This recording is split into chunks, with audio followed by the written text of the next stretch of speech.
মধ্যপ্রাচ্যে পারমাণবিক কর্মসূচি দীর্ঘদিন ধরেই আঞ্চলিক নিরাপত্তা, ভূ-রাজনীতি এবং আন্তর্জাতিক কূটনীতির অন্যতম আলোচিত বিষয়। ইরানকে ঘিরে উত্তেজনা বাড়লেও অঞ্চলটির আরও কয়েকটি দেশেরও বেসামরিক বা সামরিক সক্ষমতার সঙ্গে সম্পর্কিত পারমাণবিক কর্মসূচি রয়েছে। তবে এসব কর্মসূচির উদ্দেশ্য, পরিধি এবং আন্তর্জাতিক অবস্থান এক এক দেশের ক্ষেত্রে এক এক রকম।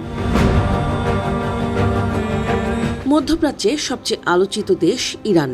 ১৯৫০-এর দশকে যুক্তরাষ্ট্রের অ্যাটমস ফর পিস কর্মসূচির আওতায় ইরানের পারমাণবিক কর্মসূচির সূচনা হয়। ১৯৭৯ সালের ইসলামী বিপ্লবের পর প্রকল্পটি কিছু সময়ের জন্য স্থবির হয়ে পড়লেও পরে রাশিয়া সহ বিভিন্ন দেশের সহযোগিতায় তা আবার এগিয়ে যায়। তেহরানের দাবি, তাদের কর্মসূচি সম্পূর্ণ শান্তিপূর্ণ এবং বিদ্যুৎ উৎপাদন, চিকিৎসা ও গবেষণার জন্য। তবে পশ্চিমা দেশগুলোর অভিযোগ, ইরান পরমাণু অস্ত্র তৈরির সক্ষমতা অর্জনের চেষ্টা করছে।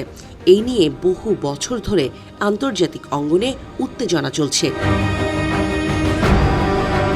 ইসরায়েল মধ্যপ্রাচ্যের একমাত্র দেশ যাকে ব্যাপকভাবে পারমাণবিক অস্ত্রধারী রাষ্ট্র হিসেবে বিবেচনা করা হয়, যদিও কখনোই আনুষ্ঠানিকভাবে পরমাণু অস্ত্র থাকার কথা স্বীকার করেনি দেশটি। ১৯৫০ ও ১৯৬০-এর দশকে ফ্রান্সের প্রযুক্তিগত সহায়তায় নেগেভ মরুভূমির ডিমোনা স্থাপনাকে কেন্দ্র করে ইসরায়েলের পরমাণু কর্মসূচি গড়ে ওঠে। আন্তর্জাতিক বিভিন্ন গবেষণা প্রতিষ্ঠানের ধারণা, ইসরায়েলের কাছে আনুমানিক ৮০ থেকে ৯০টি পারমাণবিক ওয়ারহেড রয়েছে। আমেরিকা ও পশ্চিমাদের সাথে চুক্তি এবং কঠোর আন্তর্জাতিক নজরদারি মেনে আরব বিশ্বের মধ্যে সংযুক্ত আরব আমিরাত সম্পূর্ণ বেসামরিক ও সফল পারমাণবিক মডেল তৈরি করেছে। দক্ষিণ কোরিয়ার কনসোর্টিয়ামের সহায়তায় নির্মিত তাদের বারাকাহ পারমাণবিক বিদ্যুৎ কেন্দ্রটি ইতোমধ্যে বাণিজ্যিক উৎপাদনে গিয়ে জাতীয় গ্রিডে বিপুল বিদ্যুৎ সরবরাহ করছে।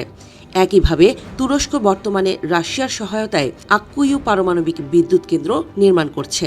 সৌদি আরবও যুক্তরাষ্ট্রের সাথে ৩০ বছর মেয়াদী একটি পারমাণবিক চুক্তিতে স্বাক্ষর করেছে। এর মাধ্যমে ওয়াশিংটন উপসাগরীয় দেশটিকে পারমাণবিক কর্মসূচি গড়ে তুলতে সহায়তা করবে। তবে ইতিহাসে সামরিক হামলার মাধ্যমে পারমাণবিক স্বপ্ন নস্যাৎ করার ঘটনাও ঘটেছে। ১৯৭০-এর দশকে ইরাকের নির্মিত আসিরাক পারমাণবিক চুল্লি ১৯৮১ সালে ইসরায়েলি বিমান হামলায় ধ্বংস হয়। এরপর ১৯৯১ সালে প্রথম উপসাগরীয় যুদ্ধের মাধ্যমে সাদ্দাম হোসেনের পারমাণবিক স্বপ্ন পুরোপুরি শেষ হয়ে যায়। একইভাবে ২০০৭ সালে সিরিয়ার আল কিবর গোপন পারমাণবিক স্থাপনাটিও বিমান হামলা চালিয়ে ধূলিসাৎ করে দেয় ইসরায়েল। বিশ্লেষকদের মতে মধ্যপ্রাচ্যে পারমাণবিক কর্মসূচির পেছনে জ্বালানি নিরাপত্তা, প্রযুক্তিগত অগ্রগতি, অর্থনৈতিক উন্নয়ন এবং কৌশলগত নিরাপত্তা সবগুলোই গুরুত্বপূর্ণ ভূমিকা রাখছে।